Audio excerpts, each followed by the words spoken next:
Bienvenue sur ma chaîne monmonde.net.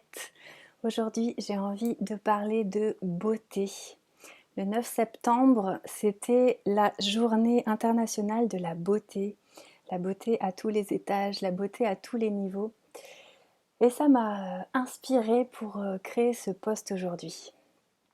Voilà, donc nous sommes le 12 septembre 2022 et je vais essayer de répondre à la question pourquoi s'entourer de beauté. Alors parfois j'entends des moqueries concernant tout ce qui touche le beau, la notion de rechercher le beau, la notion de créer du beau dans son quotidien. Alors bien sûr, cette notion peut paraître un peu abstraite parce que subjective. Effectivement, l'art touche pas les gens de la même manière. Et pourtant, il existe une œuvre, une grande œuvre, une œuvre splendide qui met tout le monde d'accord. Il s'agit bien évidemment de la création, cette nature qui pulse la vie en nous et autour de nous comme un miracle qui jaillit comme ça au milieu du néant. Et puis un miracle que notre cœur est le seul à même de comprendre. C'est vraiment notre cœur qui capte l'essence de ce miracle de la vie. Alors aujourd'hui, j'ai envie de vous partager pourquoi j'aime m'entourer de beauté, bien évidemment à ma manière. Chacun est là pour créer de la beauté comme il l'entend. Mais moi, je la matérialise tout simplement, comme la majorité d'entre nous, avec des habits dans lesquels je me sens bien, mais pas. Il ne faut pas que ce soit que pratique, quoi. Il y a aussi ce côté de mettre ma féminité en valeur, ma féminité à l'honneur, des vêtements vraiment dans lesquels je me sens bien à tous les niveaux. J'aime avoir des plantes à la maison. Là, vous voyez pas tout, mais j'ai plein de petites plantes qui m'entourent, que je chéris, auxquelles je parle, auxquelles je me connecte pour savoir quelle quantité d'eau elles ont besoin. Et puis, en fait, elles me le rendent hyper bien. La communication, elle est établie et j'ai le droit à de belles plantes qui poussent autour de moi. J'aime allumer de l'encens pour que ça sente bon chez moi. Pour moi, c'est hyper important d'avoir une odeur agréable dans laquelle je peux délecter mes sens. J'aime écouter de la musique qui emplit mon cœur de joie. Donc de la musique un peu de tout type, mais voilà, il faut que ça me fasse du bien, quoi. Il faut que ça puisse résonner de manière positive à l'intérieur de moi. Et puis je tiens à ce que mon chez-moi soit propre. Alors je ne suis pas une déesse de la propreté, mais j'ai quand même un seuil qui fait que j'ai besoin de sentir que c'est propre et surtout que c'est ordonné. C'est hyper important pour moi que chaque chose soit à sa place. Tout simplement, ça libère mon esprit de savoir où se trouve chaque chose. Je sais où se trouve chaque chose et du coup, c'est juste hyper pratique.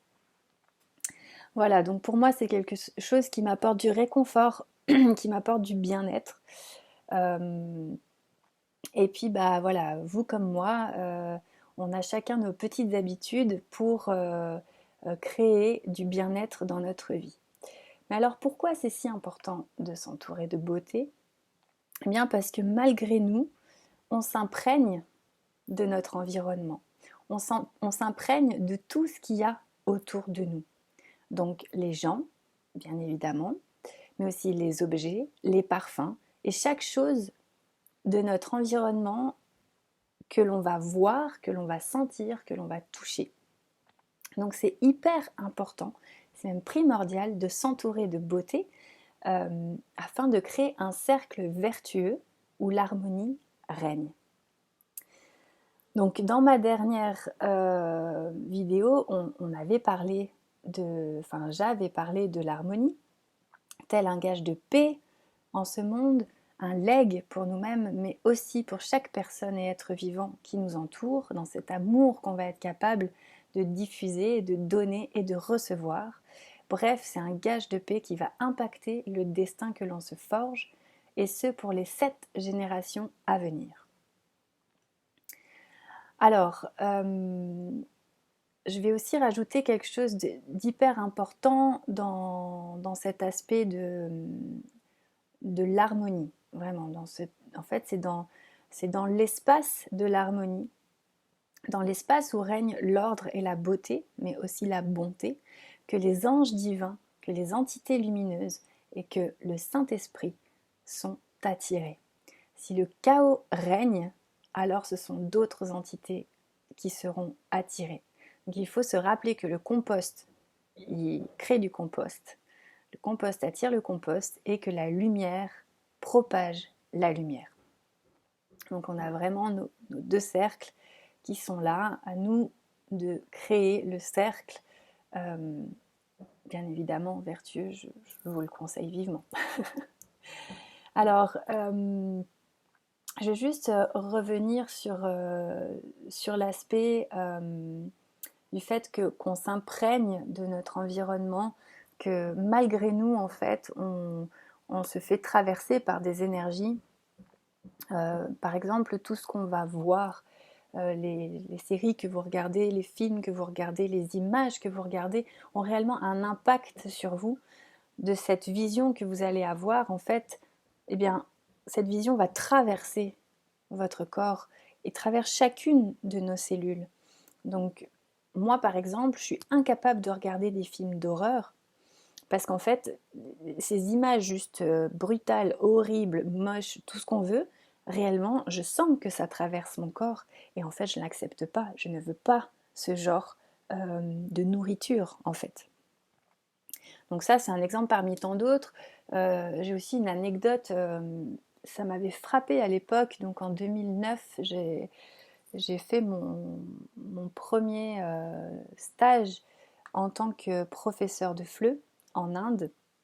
Et quand je suis arrivée là-bas, j'ai été vraiment très très très dérangée par la pollution de l'air qu'il y avait.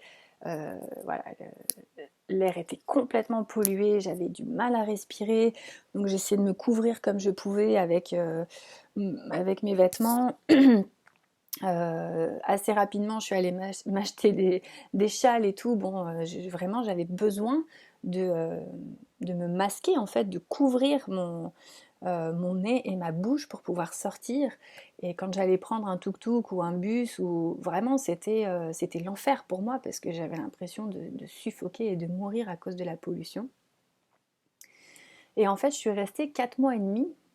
Voilà, c'était dans la ville d'Hyderabad, un peu comme toute ville en Inde, j'imagine, parce que bon, je n'ai pas fait toute l'Inde, mais voilà, quand même très polluée. Et en fait, au bout de même pas 2 mois, je sortais dans la rue comme ça, et puis bah, ça me dérangeait plus. Je sentais plus cette odeur qui, 2 mois auparavant, me tétanisait et me faisait dire que c'était l'angoisse de sortir parce que ça puait trop. Donc là, je me suis dit, ah ouais, en fait, le corps, il s'habitue à tout. En fait, on s'habitue à tout. Donc voilà, c'est incroyable quand même de la rapidité d'adaptation, alors que c'était pas forcément quelque chose de bénéfique pour moi, au contraire, c'était plutôt nocif. Et pourtant, voilà, j'ai continué à évoluer dans ce monde-là sans aucun problème très rapidement. Voilà, donc ça c'était juste la petite anecdote pour dire qu'en fait on s'imprègne vraiment de tout, mais aussi on s'habitue à tout. Donc c'est important vraiment de remettre de la conscience dans les types de choses qui nous entourent et la valeur qu'on leur donne. Bien évidemment, c'est important de s'entourer de gens euh, qui ne sont pas toxiques, donc d'éloigner la toxicité. Et donc ça se passe au niveau de nos relations comme au niveau vraiment de chaque objet, de chaque action qui nous entoure. Donc voilà pour le message principal, que voilà, nous nous nourrissons de tout ce qui nous entoure. Et donc cela s'applique à tous les niveaux, comme je le disais, donc au niveau matériel, au niveau physique, mais aussi au niveau émotionnel et mental. Donc on est amené vraiment à prendre conscience aussi de la qualité, de la beauté que l'on crée à l'intérieur de nous-mêmes, quel est l'ordre que l'on peut établir à l'intérieur de nous-mêmes. Parce que si on regarde la nature autour de nous, eh bien, on se rend compte qu'elle est très ordonnée, qu'elle est magnifiquement bien organisée, que chaque chose est à sa place. Donc on a un magnifique exemple qui nous dit tâchez de reproduire l'ordre chez vous, dans vos foyers, dans vos cœurs et dans vos têtes, parce que c'est grâce à cet ordre que vous libérez de la place pour travailler sur vos vertus, pour générer un cercle vertueux, un cercle de beauté. Donc d'ailleurs, dans les 13 mères originelles, pour celles qui suivent l'enseignement avec moi, on ressort très souvent cette notion de chemin de beauté, prendre le chemin de beauté. On dit aussi que les saints, ils émanaient une bonne odeur, un délicat parfum, parfois même un parfum de rose, sans pour autant qu'ils se parfument avec des parfums extérieurs. Mais en tout cas, ils avaient une bonne odeur, tout sauf une odeur nauséabonde. Voilà. Et donc, on dit clairement que nos émotions, nos sentiments, nos pensées impactent l'odeur que l'on émane. Donc, on peut vraiment voir que ces saints, si leur odeur a été rapportée comme étant bonne, c'est que vraiment, ils pouvaient avoir dans leur quotidien et de manière constante une culture de belles pensées, une culture de beaux sentiments, une culture de belles émotions. Donc bien sûr, il s'agit du travail de toute une vie. Ça ne se fait pas comme ça du jour au lendemain. Et même si on y arrive du jour au lendemain, souvent après, on est mis à l'épreuve pour pouvoir le perpétuer dans le temps. Donc après, ce qui compte, c'est de toujours recommencer, même si des fois, bien évidemment, on rencontre des bas. Et puis, ce bas, à un moment donné, c'est important de pouvoir en prendre conscience. Et du coup, c'est important d'être capable de couper l'élan du cercle vertueux, du cercle vicieux, afin de pouvoir générer une ascension, de créer en fait le début de notre cercle vertueux, et puis toujours faire en sorte de l'agrandir et de justement de le cultiver pour le faire croître. Voilà, c'est comme ça qu'on pourra générer un monde paisible, déjà en partant de nous-mêmes et puis ensuite en le propageant comme ça autour de nous.